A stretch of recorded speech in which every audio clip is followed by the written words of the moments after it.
Hey guys, welcome to Wrench Drive. Today we're going to have a look at this cheap Chinese clone TRX4 transmission that I have installed in my Sunset Bronco TRX4. Now, I'm going to give you the real quick nickel tour, and then I'm going to crack it open for you and show you what's inside. I've already done all that. That's why I can tell you what I'm telling you now. So if you want to just know the highlights, I'm going to fill you in. And if you want to see the details, keep on watching. Number one, this was $40 Canadian. Right now, from Jenny's RC, I can get a genuine Traxxas TRX4 transmission removed from a brand new model for about $65 Canadian. This comes with this little Metal Gear servo. The Jenny's RC transmission just comes with the transmission. So all in all, this is about $5 extra value. So to get the exact same thing from Jenny's RC, or in theory the exact same thing, I'm looking at about $70, $65 to $70. So at $40, that's $25-30 less. Pretty good deal. But it's not without its downside. So long story short, it does not fit 100% perfectly. Installing it in the truck, it actually sat up a little bit high, and I, for the life of me, could not really figure out why.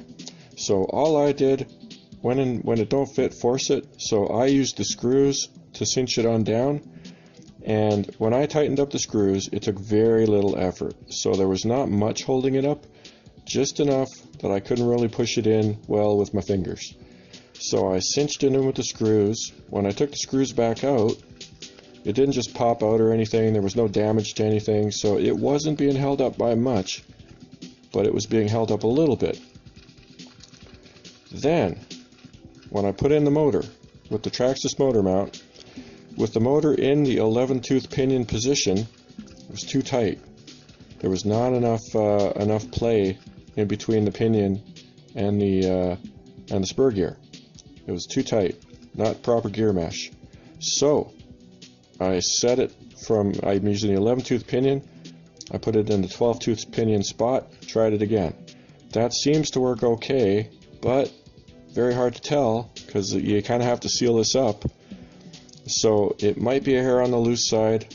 I might have durability issues because of that. So overall, it's a very, very, very close fit. You'll see when I compare them that, boy, it's real hard to tell what the difference is. But it's not perfect. Okay? Keep that in mind. So for people who are not overly mechanically savvy and just want something that fits perfectly, this is probably not the way to go to save $25, $25-30. I would probably go with the Traxxas transmission. The other thing is that the internal gears in the transmission are plastic. The output gears on this transfer case end, those are metal. So durability wise, I strongly suspect that this transmission is not going to be too bad, but the gears inside are not metal. And the ads are a little bit deceiving because they show you the transfer case end taken off and they show you the 3 metal gears. They don't show you what's inside there. And as best as I can tell, that's the case with pretty much all of these out of China. I'm not 100% sure. There's always a little bit translation issue, but I'm pretty sure that if you order one of these out of China, the inside gears are plastic, the end gears are metal. Now, to me, that's not really a showstopper because those metal gears are going to take a bunch of the load because the drive shafts go straight to those. The bigger concern is that the slipper does not seem to be as adjustable as a Traxxas one, and that means that it's a little bit harder for that load to be absorbed. So if the slipper slips, it absorbs some of the bouncy-jouncy load. If the slipper is too tight, the gears have to absorb it. So you got some metal gears at the end here absorbing the direct input from the drive shafts, but then you still got the transmission gears taking a beating. Now, the Traxxas clone crawlers that I've seen running on videos, they seem pretty durable. So I don't think it's a showstopper, guys. But it's noteworthy. And again, if $25 is not a deal breaker, which it isn't for most people these days, I would just order that one from Jenny's RC if you need durability. Now I'm putting it in this trail truck. This is my Sunset Bronco with the super nice body. It's got an interior now that I got to put back in. So I'm not going to beat on it. I'm going to treat it pretty nice. I don't think it's going to break. And just for comparison purposes, just recently I broke a Plastic Gears SCX-10-2 transmission. What it took to break that was I basically installed it in a clone style Wraith rock bouncer that I built to go fast. And I didn't realize it still had plastic gears in it. I forgot. I actually thought I had put metal gears in it. So when I took out those gears and cracked it open, I was a little bit surprised. I was like, oh crap, plastic gears. Well, no wonder it gave up. You know, it's going 20 miles an hour, flying through the air, being treated fairly poorly. And those gears held up okay. They actually lasted a couple hours of running. And then finally gave it in. And quite frankly, they gave it in on some big jumps. So plastic gears are not the worst. And when I say plastic, I mean nylon. So nylon gears, they're not super weak. They're just, you know, obviously metal is almost always better. Now, the last thing I'm going to try and show you here, it's very hard to see. I'm going to try and show you. When I move this shaft, I'm going to try and wiggle it a little bit here. See how loose that is? There's a lot of motion there. The stock Traxxas one is not like that. It's much, much, much tighter. Much, much better fit. Okay, so I'll try and show you that here clearly. See how tight that is? Hardly any movement, right? It moves, it's really nice. So as I play with it there, I'm trying to wiggle that. There's essentially no movement, right? Works really good. This one has a whole bunch, and I'll show you later and you know, closer up. There's a lot of movement there. Now, again, showstopper? I don't think so.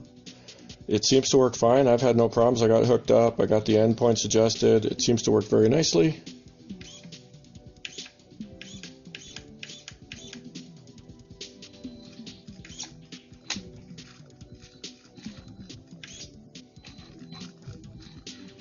Right? It works all right. And I don't know if you saw there, but this mount is fairly flexy. That's actually a good thing because it keeps the servo from having to absorb too much load.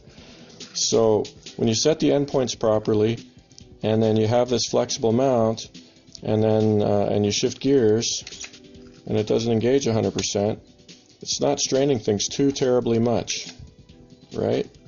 See that? So overall, my nickel's worth, this transmission seems pretty darn good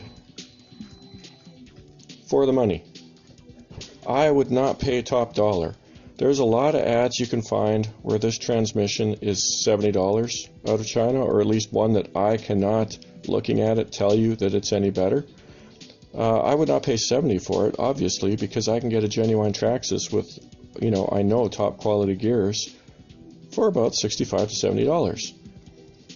And I like running these little cheap Metal Gear servos. They're about $5 each. So, you know, all in, my worst case scenario is $70, hair over 70 if the exchange rate really takes a beating, because I'm talking tiny Canadian dollars. So in American dollars, the Traxxas transmission is about 40 and change, 45, something like that.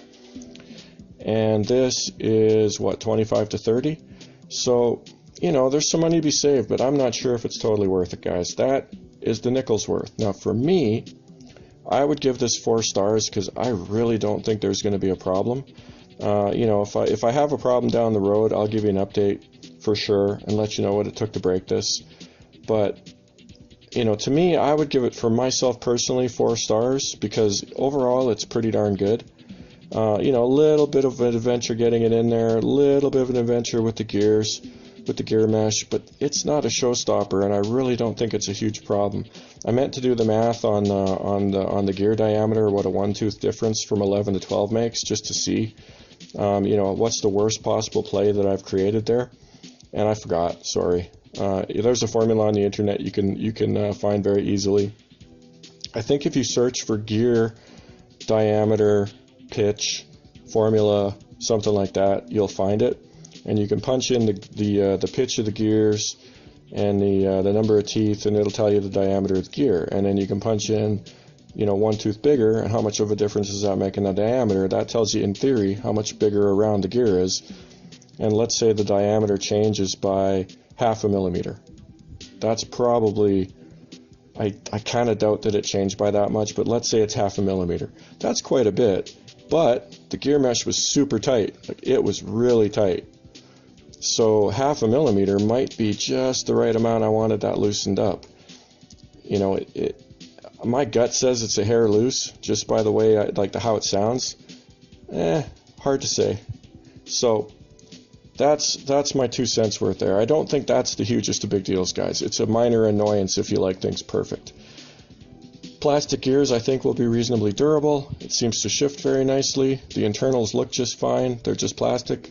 The output gears are metal. That's about all there is to it, guys. So really, to me, what it comes down to is for $40 Canadian, including a $5 servo, so a $35 2-speed transmission, where can you find a better deal than that? You really can't. That's the cheapest 2-speed transmission you're ever going to find. Now, the other thing that's interesting is that if you put this into the LCG chassis from Injora, well, now you're dealing with a mount that lets you adjust the motor mesh, the gear mesh, sitting right there. It's open. So that problem kind of goes away. So if you want to run this in the LCG Injora chassis, pretty much all the problems go away. So again, totally worth the value. Like to me, I give this a strong 4. For the very nitpicky crowd, I think it's 3.5 out of 5 stars, something like that. I give it a strong 4. It would be a 5 if it fit perfectly, if it was absolutely 100% a perfect fit. That easy 5, even though it's got plastic gears. But because it's got plastic gears, doesn't fit perfectly, gear mesh is a little off, blah, blah, blah, 4 stars. Hopefully that's helpful to you guys. Now I'm going to go through in detail, crack this thing open, show you the insides real quick. Not that much to see. You know, if you've seen one of these before, but we'll go through it. So overall, really good. Thanks for tuning in. We'll see you next time, guys, on Wrench to Drive, where we ask the eternal question: do you drive to wrench, or do you wrench to drive?